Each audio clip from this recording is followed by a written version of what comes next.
This morning, President Zelenskyy now claims he's ready to sign a minerals deal after being kicked out of the White House on Friday. But how exactly would the U.S. benefit from the deal? Our next guest bought licenses for lithium deposits in Ukraine after the war began. And he warns it is crucial for the West to have more control. Critical Metals CEO Tony Sage joins us now to explain.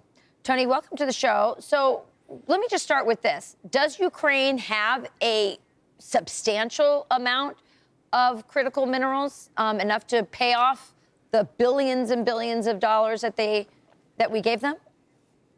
The simple answer to that question is no, but it becomes a little bit more complicated than that. I mean, they're mineral rich, very mineral rich. They've got a lot of manganese, they've got a lot of graphite, they've got a lot of iron, beryllium, and of course, lithium. But those minerals aren't really counted in the rare earths category.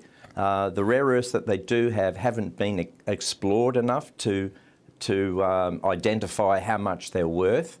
Look, it's a start. I think having the US in there will completely change the dynamic. For example, we bought this deposit, the lithium deposit. We bought two back in 3 months before the war. The war started, and we haven't been able to work those deposits since, obviously for fear of our staff safety.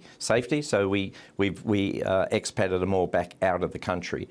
So having the US there, for sure, we're a US company, we're listed on the NASDAQ, so that will be protection for us. And the lithium that will come out of our deposits will definitely help the energy transition in the West.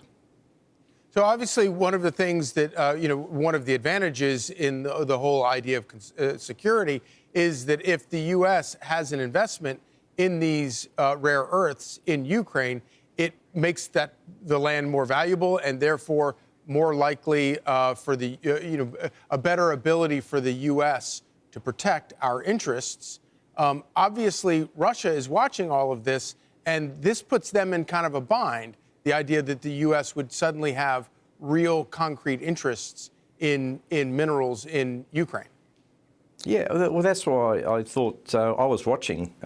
We were ready to pop the champagne corks yesterday, thinking that we're able to get back into the country. And then he makes a fool of himself by doing what he did when the US was just saying, we're going to have US companies in there extracting minerals. We're not going to let Russia hurt our interests. We've got a financial interest now in your country. That's much better security guarantee than what he's after. I mean, to everyone on my side of the fence, it was just a ridiculous reaction to yesterday. But I'm glad to see that he's changed his mind. He's willing to do that. It's not only going to help the country, it's going to also benefit the US because, as we all know, the big elephant in the room here is not Ukraine, Russia, it's China. China control these minerals. 97% of the rare earths in the world is controlled by China. Now, China's already banned certain of those minerals from coming into the US. Now, that is just an absolute disaster because the whole of the national defence system is based on rare earths. You cannot produce an F-35 fighter. You cannot produce an Aegis destroyer or a nuclear-powered submarine. Most of the satellites that go up into space have rare earth elements in them.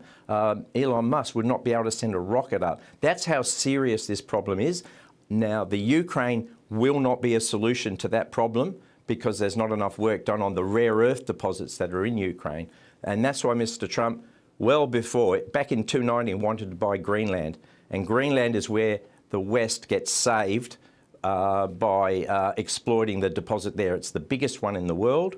And that's why you've seen a lot of interest by President Trump and his team in looking after that particular country's interest. Really well, Tony, a lot of those mines that China owns are in Africa, and they're using child slave labor. And by the way, China's not the only country involved in that gruesome, evil industry there. So hopefully, if there are other places that we can get rare earth minerals, and I believe we have them here, if we would allow people to mine for them here, then maybe we could see less child labor involved, upwards of 40, 50, 60,000 children. Yes, the ages of my kids. Absolutely, it's disgusting. Absolutely, it's rife in the Congo. And it's just, in China itself, there's a massive copper mine near the Tibet border. They're just conscripting people from the local tribes to work there with no pay. It's just shocking. Yeah, slave labor. And yeah, so we need these sort of minerals in Western areas.